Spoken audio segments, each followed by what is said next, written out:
Assalamualaikum warahmatullahi wabarakatuh. Perkenalkan, nama saya Ajeng Pipit Apriliani, NIM 3419056, Prodi Komunikasi dan Penyiaran Islam IAIN Pekalongan.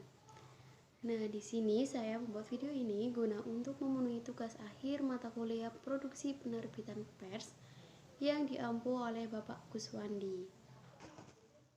Baik, langsung saja untuk soal yang pertama adalah dalam sebuah produksi penerbitan pers, terdapat banyak jenis berita. Jelaskan masing-masing jenis berita dan jabarkan. Untuk jenis berita yang sering dikenali dalam penerbitan pers, yaitu yang pertama ada straight news.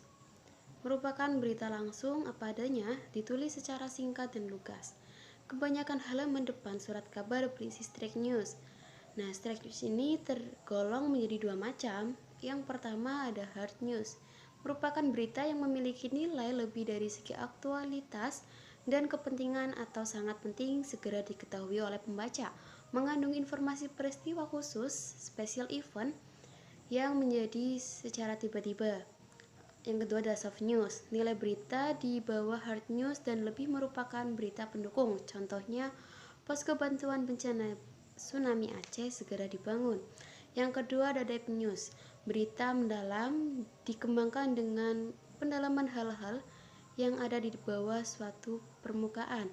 Yang ketiga investigation news, berita yang dikembangkan berdasarkan penelitian atau penyelidikan dari berbagai sumber. Yang keempat ada interpretative news, merupakan berita yang dikembangkan dengan pendapat atau penelitian penulisnya atau reporter. Yang kelima ada opinion news, merupakan berita mengenai pendapat seseorang, biasanya pendapat para cendekiawan, ahli, sarjana, atau pejabat mengenai suatu hal peristiwa. Untuk soal yang nomor 2 adalah di tengah disrupsi perkembangan pers, lahirlah media online. Bagaimana teknis dan syarat pendirian pers online? Nah, untuk pembangunan teknisnya sendiri, pembuatan user ID, pembentukan NIK. Bagi yang punya badan usaha menggunakan NIK, penanggung jawab usaha. Nah, untuk badan usaha ini dimiliki negara, wajib menyiapkan dasar hukum pembuatan usaha. Untuk selanjutnya, teknis dan syaratnya, untuk usaha berbentuk CV, koperasi, yayasan, persekutuan, perdata, firma atau PT, wajib memiliki pengesahan Badan Usaha Kementerian Hukum dan HAM dengan mengakses AHU online.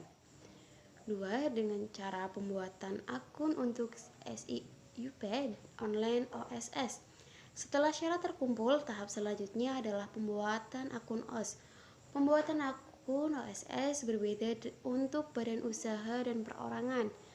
Pertama, badan usaha. Pembuatan user ID menggunakan NIK penanggung jawab, misal direktur utama perusahaan. Kemudian beberapa kolom pada form registrasi dilengkapi. Setelah mengisi form registrasi, sistem OSS akan mengirimkan email 2 kali ke alamat yang didaftarkan untuk verifikasi data pembuatan akun. Selanjutnya user ID dan password sementara untuk mengakses OSS bisa dicek lewat email. Yang B. Perorangan, pembuatan user ID menggunakan NIK pribadi atau pemilik perusahaan perorangan. Selanjutnya isi form registrasi. Kemudian cek email untuk verifikasi data pembuatan akun OSS. Selanjutnya bisa login kembali menggunakan user ID dan password sementara yang dikirim lewat email. Yang ketiga, cara menggunakan OSS. Cara menggunakannya adalah masuk ke website OSS di https://oss.go.id atau portal. Setelah login dengan user ID dan password yang sesuai dikirimkan lewat email, langkah selanjutnya adalah mengisi form untuk mendapatkan nomor izin berusaha. Bagi pelaku yang baru memiliki usaha, maka wajib melakukan proses untuk mendapatkan izin dasar, komersial, atau operasional.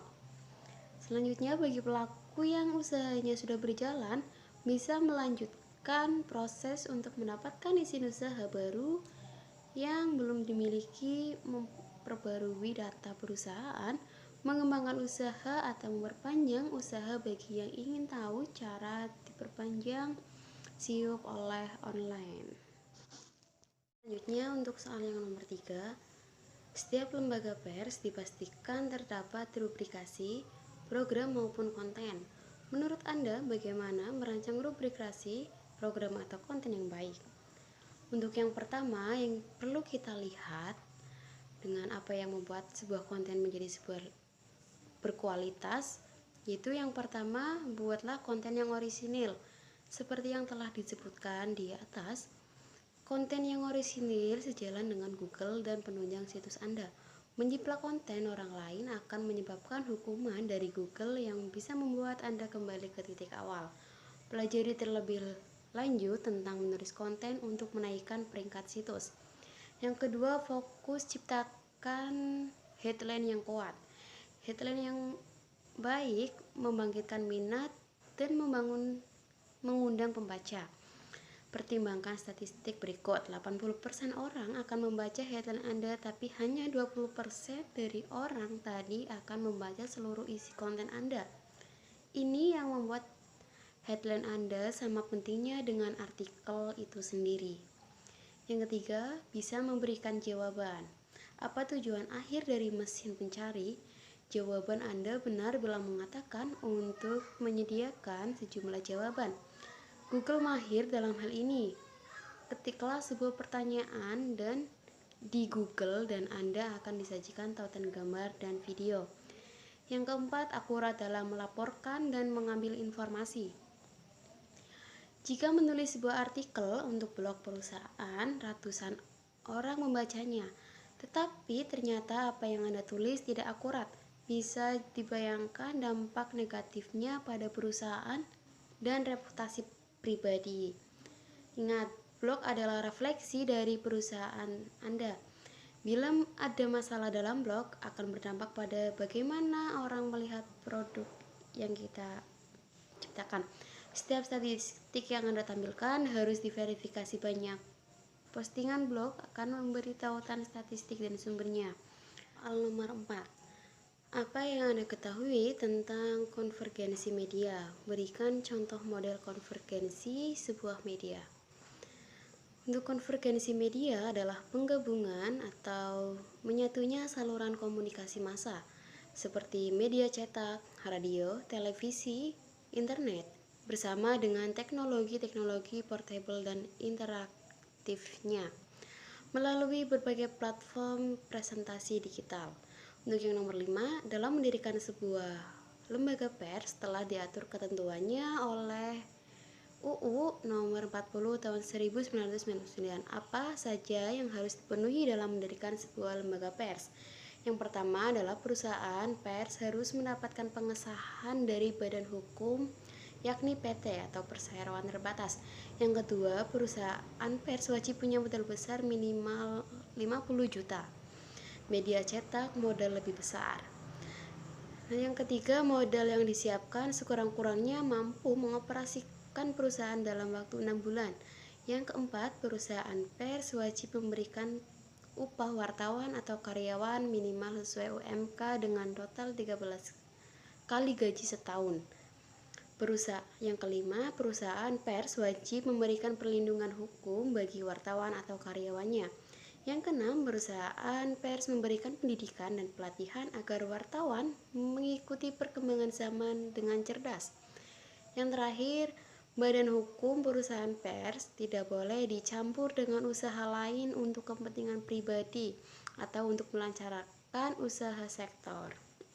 Nah, demikian jawaban dari saya. Mungkin kurang lebihnya mohon maaf. Sekian, terima kasih. Wassalamualaikum warahmatullahi wabarakatuh.